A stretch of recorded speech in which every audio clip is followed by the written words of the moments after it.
মাহফিলে বসে থাকি।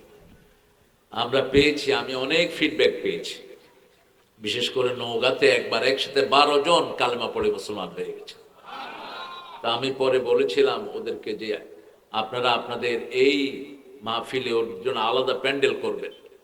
আগে তো ধারাবাহিক তাফসির হতো, যেটা আমাদের আল্লামা শিখিয়েছিলেন, 3 দিন 4 দিন এরকম ধারাবাহিক তাফসির হতো, ঠিক না ঠিক? ওটাতে বরকত ছিল আলাদা। আজকেও ইনশাল্লাহ আমরা চেষ্টা করব। আমাকে স্যার প্রথম নিয়ে এসেছিলেন আপনাদের এই স্যারের কলেজ মাঠে, তখন পলক ছিল ওখানের ভিপি। পলক আগে থেকেই কোরআনের প্রতি তার মহাব্বত আছে না নাই? কোন সিঙ্গার কোন মাহফিল সে বাধা দেয় না, এটা হলো তার পজিটিভিটি। আমরা সবাই কোরআনকে পছন্দ করি তো? করি তো? কয় আয়াত পড়লে গাফেলদের মধ্যে গণ্য হবেন না বলেন তো? কয় আয়াত? এই তো বলছে এখান থেকে, বলেন। 100 আয়াত দাঁড়িয়ে পড়তে হবে, ইমামের পিছনে পড়বেন, তাহলে গাফেলদের মধ্যে লেখা হবে না নাম। সূরা নামে আল্লাহ বলছেন, অহুম আ'য়ুনুন লা ইউবসিরুনা বিহা ওহুম আযানুন লা ইয়াসমাউনা বিহা ওহুম কুলুবুন লা ইয়াফকাহুনা বিহা ওহুম কাল আনআমি বাল হুম আদাল উলাইকা হুমুল গাফিলুন।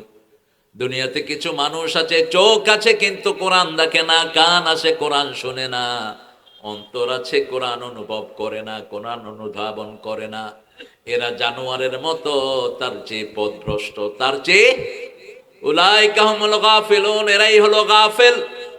এরা অবচেতন মনে দুনিয়া থেকে বিদায় নেয়। যারা গাফলতি করবে তাদের দুনিয়াও শেষ, আখিরাতও শেষ। সূরা তাহার শেষের দিকে আল্লাহ গিয়ে বলছেন, এরা যখন দুনিয়া থেকে বিদায় হবে, ওয়ামান আ'রাদা আন যিকরি ফাইন্না লাহু মাঈশাতান দনকা ওয়া নাহশুরুহুম ইয়াওমাল কিয়ামাতি আ'মা। এরা যখন দুনিয়া থেকে যাবে, তারা কোরআন থেকে মুখ ফিরিয়ে যাবে। আল্লাহ বলবেন, তোমাদেরকে আমি অন্ধ করে তুলবো। তারা বলবে, লিমা হাশারতানি আ'মা ওয়া কাদ কুনতু বাসীরা, why you brought me as a blind person? কেন আমাকে অন্ধ করে তুললেন? আমার তো দুটি চোখ ছিল। আল্লাহ তখন বলবেন, ওয়াকাযালিকা আতাতকা আয়াতুনা ফানাসিতাহা ওয়াকাযালিকা লিয়াউমা তুনসা। তোমার কাছে আমার কোরআন এসেছে, আমার নবীর হাজার লক্ষ হাদিস এসেছে, তুমি ভুলেছিলা, আজকের দিনেও আমি তোমাকে ভুলে গেলাম। আল্লাহ আমাদেরকে হেফাজত করেন, জোরে বলেন আমিন। আল্লাহ যদি ভুলে যায়, আমাদের দুনিয়াও শেষ, আখিরাতও। আল্লাহকে কাছে রাখতে হবে, সব সময় জিকির করতে হবে। কার? ঘরের ভিতরে জিকির, বাহিরে জিকির, ব্যবসায় জিকির, বাণিজ্যে জিকির। আমি যেখানেই যাই আমার জিকির থাকবে কার? আল্লাহর জিকির ব্যবসায় করা মানে কোনো হারাম ব্যবসা করা যাবে? আল্লাহর জিকির রাস্তায় করা মানে ইসলাম ছাড়া কোনো ব্যক্তির সাথে চলা যাবে? আল্লাহর জিকির ঘরে করা মানে হলো বিবিকে পর্দায় রাখতে হবে। আল্লাহর জিকির খেতে করা মানে হলো খেতের আইল নষ্ট করা যাবে। 4 ব্যক্তির উপর আল্লাহ লানত। কয় ব্যক্তি? 4 ব্যক্তি, কন্টিনিউয়াস তাদের উপর আল্লাহ লানত। যাদের উপর লানত হয় তাদের কোনো দোয়া কবুল হয় না। প্রথম ব্যক্তি, প্রথম মান লানা ওয়ালিদাই, যে পিতামাতাকে লানত করে।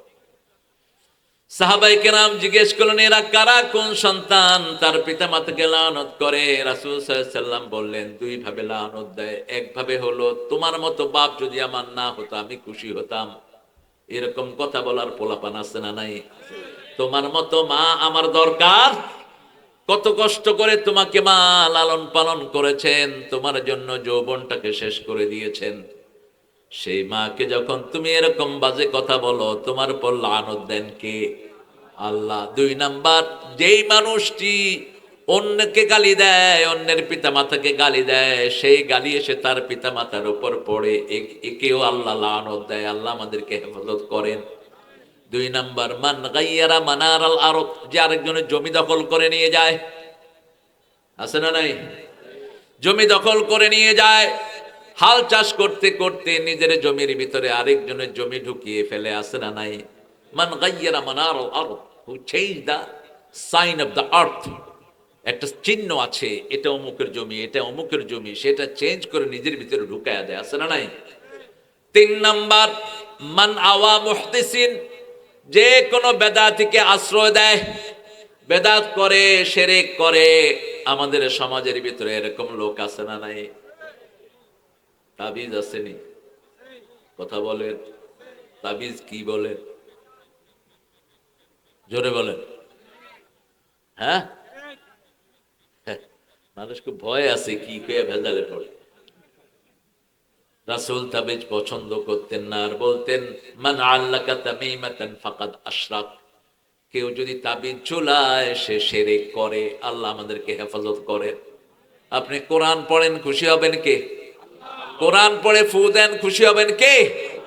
70,000 লোক বিনা হিসেবে জান্নাতে চলে যাবে। আবু বকর রাদিয়াল্লাহু আনহু বর্ণনা করছেন কয় হাজার?